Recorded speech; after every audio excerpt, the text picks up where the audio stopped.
Good morning बच्चों। पिछले videos में हमने देखा चैप्टर टेंसेस का कुछ बेसिक जो फाउंडेशन है इस चैप्टर से रिलेटेड, उस पर हम लोग डिस्कस किए थे। आज जो है सीधे इस चैप्टर के मुख्य बातों पे ध्यान देंगे। जैसे कि पॉइंट जो डिस्कस करना है इस वीडियोस में टेंसेस के बारे में, वो है डेफिनेशन ऑफ टेंसेस। ओके, तो डेफिनेशन ऑफ टेंसेस के विषय में, अगर डेफिनेशन टेंस के विषय में डेफिनेशन जानना चाहेंगे, उससे पहले हम लोग ये देखते हैं कि ये क्या कहता है और समझने की कोशिश करेंगे कि टेंस में, जिस तरह से मैंने पहले ही वीडियोस में कहा था कि टेंस जो है, मेन टेंस में वर्ब का क्या होता है, महत्व होता है, इंपॉर्टेंस वर्ब को दिया जाता है और वर्ब के कारण ही जो है पूरा टेंस जो है चैप्टर बड़ा पड़ा है। ओके, तो इसको पहले समझने की कोशिश करते हैं। जैसे पहला देखिए यहाँ, ही गोज, ही वेंट और ही विल गो, ये तीन सेंटेंस शॉर्ट सेंटेंसेस है, इसको समझने की कोशिश। ही गोज का मतलब वो जाता है, ही वेंट मतलब वो गया, ही विल गो वो जाएगा, तो वो जाता है, यानी ये जो हो गया वो जाता है मतलब वो जा रहा है या तो जाएगा। अब यहाँ देखो वो गया, ही वेंट, वेंट का मतलब गया, तो वो चला गया, यानी उसका वो है नहीं, वो चला गया। ही विल गो मतलब वो जाएगा। तो यहाँ देखिए कि इस सेंटेंस में वर्ब का महत्व, यानी कि ये गोज, वेंट और विल गो, ये तीन चीज के कारण जो है ये तीनों का भाव, यानी ये तीनों सेंटेंस का भाव जो है क्या हो गया, चेंज हो गया है, यानी कि वो क्या हो गया, बदल गया है तीनों का। देखिए है तीनों एक ही चीज, लेकिन यहाँ पे वर्ब के वर्ड, यानी ये वर्ब वर्ड के कारण जो है ये सब क्या हो गया, ये तीनों का, यानी ये तीनों सेंटेंस का भाव बदल गया है। कैसे? ही गोज वह जाता है, तो ये हम कर सकते हैं क्या, प्रेजेंट टेंस, यानी अभी अभी हो रहा है। ओके, इससे हमको क्या पता चल रहा है, ये हो रहा है। प्रेजेंट टेंस यानी जो बात अभी हो रहा है, यानी वर्तमान काल। ओके, हम हिंदी में क्या कहते हैं, वर्तमान काल, तो उसे हम प्रेजेंट टेंस कहते हैं। उसके बाद में ही वेंट, यानी वो गया, यानी कि वो भूतकाल, यानी भूतकाल मतलब पास्ट टेंस, पास्ट टेंस है कि नहीं, पास्ट यानी भूतकाल। अब देखिए ही विल गो, यानी वो जाएगा, यानी वो भविष्य में हुआ, वो जाएगा कि नहीं जाएगा पता नहीं, लेकिन वो कह रहे हैं कि जाएगा, तो ये जो हो गया क्या हो गया, फ्यूचर टेंस, फ्यूचर टेंस, यानी फ्यूचर टेंस और पास्ट टेंस और प्रेजेंट टेंस। तो हिंदी में हम इसी को कहते हैं वर्तमान काल, पास्ट टेंस को भूतकाल और फ्यूचर टेंस को भविष्य काल कहते हैं। समझ गए ना? तो अब यहाँ ध्यान देने वाली बात क्या है कि देखिए कि यहाँ पे सभी वर्ड जो है, कोई वर्ड चेंज नहीं किया गया है, सिर्फ चेंज हुआ है वर्ब। ओके, वर्ब चेंज हुआ है, तो यहाँ हम ये कह सकते हैं कि टेंस क्या है, तो टेंस हम ये कह सकते हैं work done by verb according to time, यानी समय के साथ अगर वर्ब अपना काम करे तो उसे ही हम क्या कहेंगे, टेंस कहेंगे। समझ गए? तो इसके आधार पे हम क्या कर सकते हैं, डेफिनेशन ऑफ टेंसेस, यानी टेंस का डेफिनेशन क्या है वो कर सकते हैं। तो डेफिनेशन होगा the work done by the verb according to time, यानी समय के साथ अगर वर्ब जो है अपना काम करे तो उसे क्या कहेंगे, टेंस। तो work done by the verb according to time, यानी समय के साथ अगर वर्ब काम करना शुरू कर दे तो उसे क्या कहेंगे, हम टेंस कहेंगे। Is it clear? अब देखिए हम दूसरी बात, एक डेफिनेशन हम यहाँ से ले लिए, इस से समझ करके दूसरा समझने वाली बात यह है कि ये है प्रेजेंट टेंस, ये है पास्ट टेंस और ये है फ्यूचर टेंस। तो प्रेजेंट टेंस में हमेशा कौन सा वो ये होता है, यानी V1 या तो V5 वर्ब फॉर्म होता है, ये V2 फॉर्म वर्ब होता है और V1 जो है फ्यूचर टेंस में होता है। Is it clear? तो ये तीन वर्ब फॉर्म जो है यूज होता है। तो हम इसके आधार पे यानी इसी सेंटेंस के आधार पे हम कह सकते हैं टेंसेस जो है मेनली इंग्लिश लैंग्वेज में तीन ही प्रकार के होते हैं। There are mainly 3 tenses in English language. तो हम ये कह सकते हैं और यहाँ there are mainly 3 tenses in English language.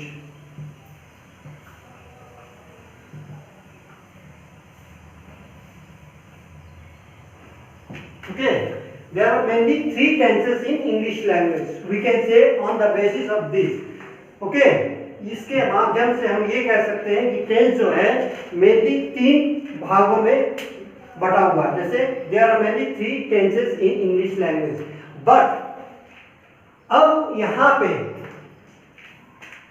ये 3 मेन टेंसेस जो है वो डिवीजन हुआ है। Okay, these 3 main tenses, then present tense, past tense and future tense are mostly divided into 4 under 4 divisions. Each tense is divided into 4 main groups or types. We will discuss that in this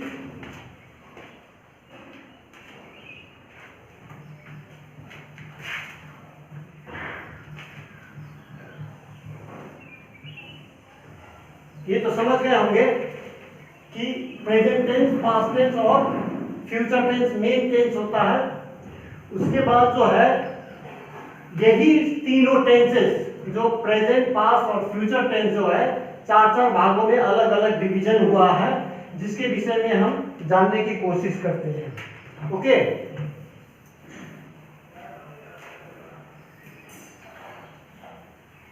जैसे division of tenses.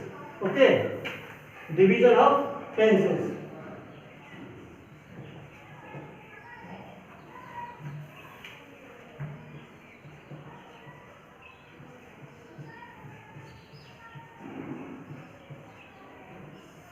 Division of tenses.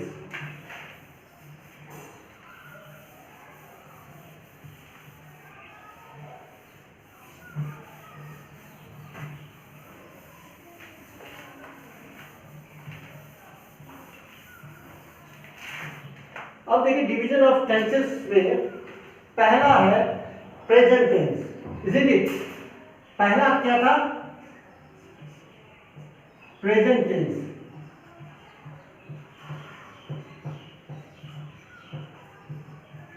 अब present tense था, तो अब पहले देखिए present tense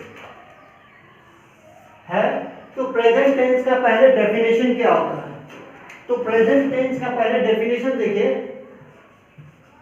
the work done by the verb, the work done by the verb presently, यानी अभी अभी जो हो रहा है उसके आधार पे अगर वर्ब काम कर दे तो उसे प्रेजेंट टेंस कहते हैं। समझ गए? अब ये प्रेजेंट टेंस डिवीजन हुआ है किस किस में? जैसे number 1 simple present tense, simple present tense.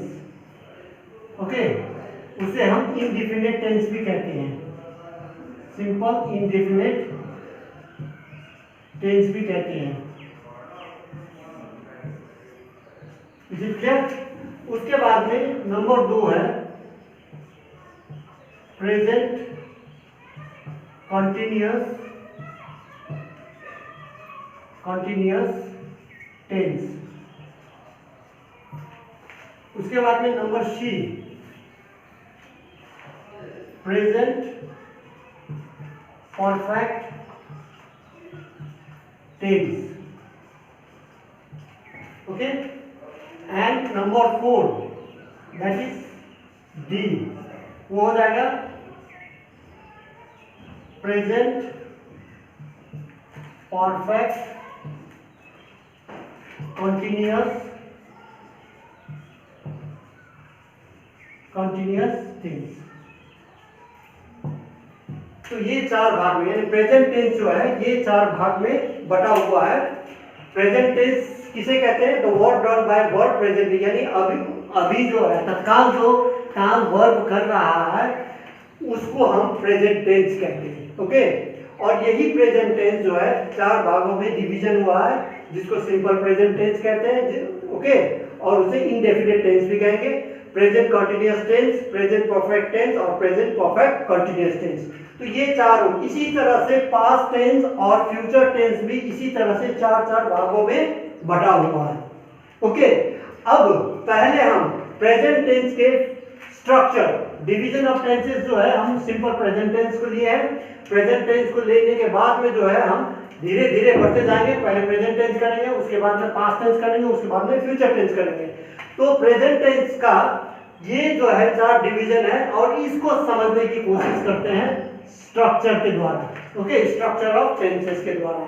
तो देखिए यहाँ पे simple present tense, present continuous tense, present perfect tense, इस चारों डिवीजन जो हुआ है प्रेजेंट टेंस, आप लोग एक बात ध्यान दीजिएगा, कोई भी कार्य अगर यहाँ पे शुरू हो रहा है जो सिंपल प्रेजेंट टेंस में, तो वो कार्य जो है कंप्लीट नहीं होता है। कोई भी कार्य अगर सिंपल प्रेजेंट टेंस से स्टार्ट होता है तो ये कंटिन्यू रहता है कहाँ तक? प्रेजेंट कंटिन्यूअस टेंस तक, और अंत कहाँ होता है? प्रेजेंट परफेक्ट तक। यानी कोई भी कार्य अगर शुरू होता है प्रेजेंट टेंस में, सिंपल प्रेजेंट टेंस से, तो वो कार्य जो है खत्म नहीं होता है, ये कंटिन्यू रहता है कहां तक? Present perfect tense. और प्रेजेंट परफेक्ट टेंस में आने के बाद ही वो पूरा जो कार्य शुरू हुआ था वो कार्य पूरा होता है, और जो कार्य फिर यहां से शुरू होता है वही कार्य जो है प्रेजेंट कंटिन्यूअस में, प्रेजेंट परफेक्ट कंटिन्यूअस में कंटिन्यू रहता है। समझ गए ना?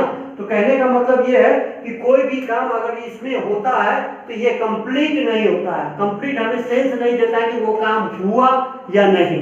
ओके, जब तक वो काम यहाँ परफेक्ट में नहीं आ जाता तब तक हम लोगों को पता नहीं चलता है कि वो काम हुआ कि नहीं। तो वो काम जो कंटिन्यू यहाँ से किया है वो काम खत्म होगा प्रेजेंट परफेक्ट टेंस में। वो किस तरह से है हम अब समझाने की कोशिश करते हैं स्ट्रक्चर के द्वारा। देखिए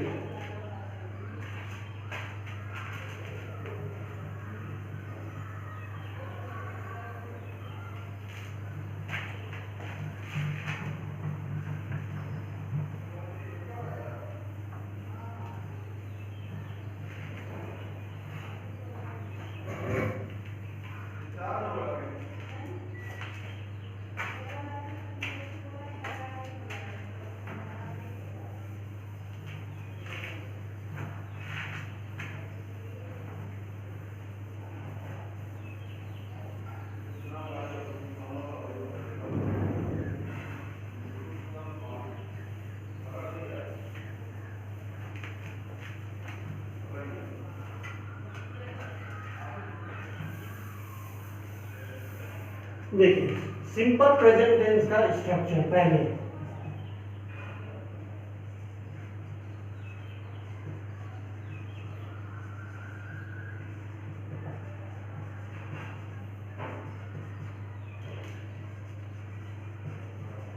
present tense, structure of simple present tense. Simple present tense का स्ट्रक्चर है S plus V one plus slash V5 plus O। तो ये जो है स्ट्रक्चर वो सिंपल प्रेजेंट टेंस का है, सिंपल प्रेजेंट टेंस का स्ट्रक्चर है। और इसको समझने के लिए देखिए हम तो समझाते हैं आपको कि एस सब्जेक्ट, हियर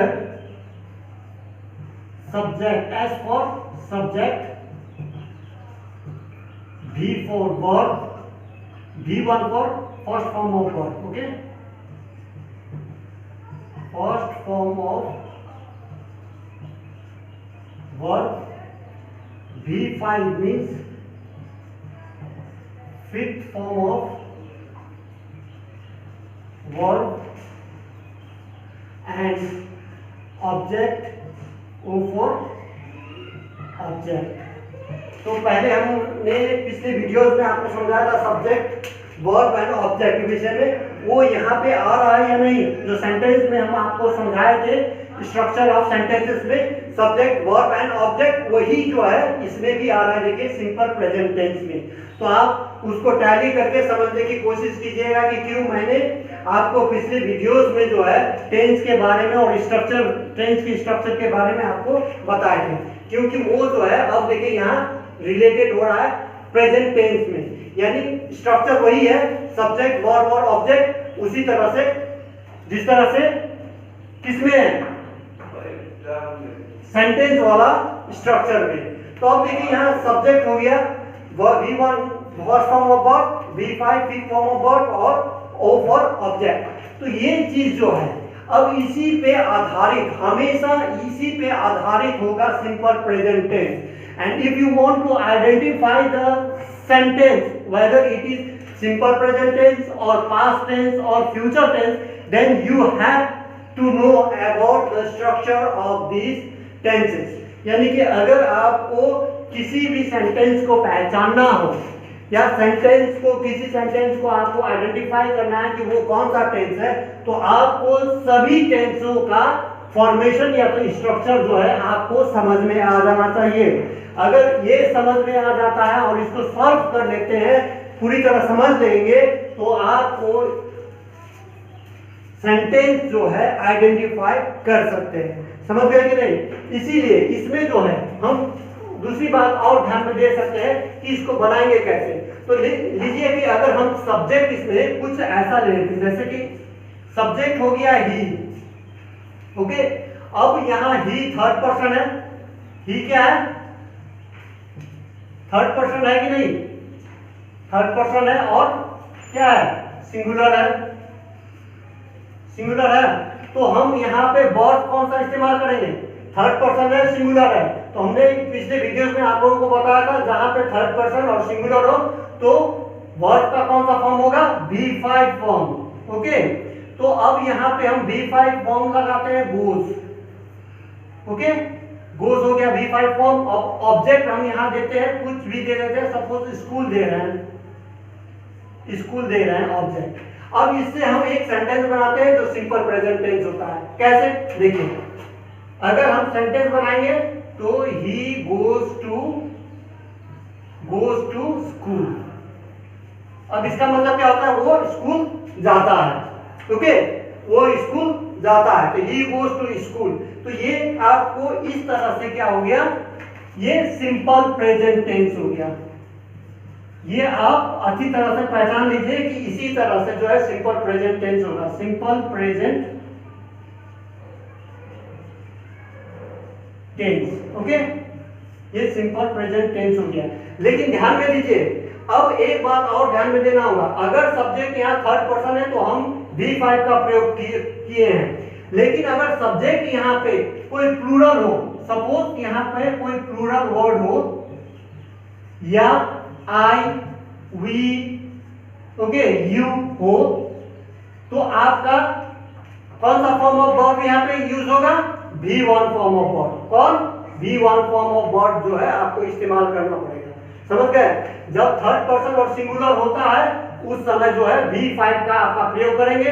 लेकिन जब सब्जेक्ट अगर प्लूरल हो, आई, वी, यू हो, तो आपका वर्ब का फॉर्म कौन सा होगा, फर्स्ट फॉर्म ऑफ वर्ब को यहाँ पे प्रयोग करेंगे। तो ये आपका सिंपल प्रेजेंट टेंस है। ये आप लोग अच्छी तरह से शायद समझ गए होंगे। नेक्स्ट हम अगले जो समझाने जा रहे हैं वो आपको प्रेजेंट कंटिन्यूअस टेंस है।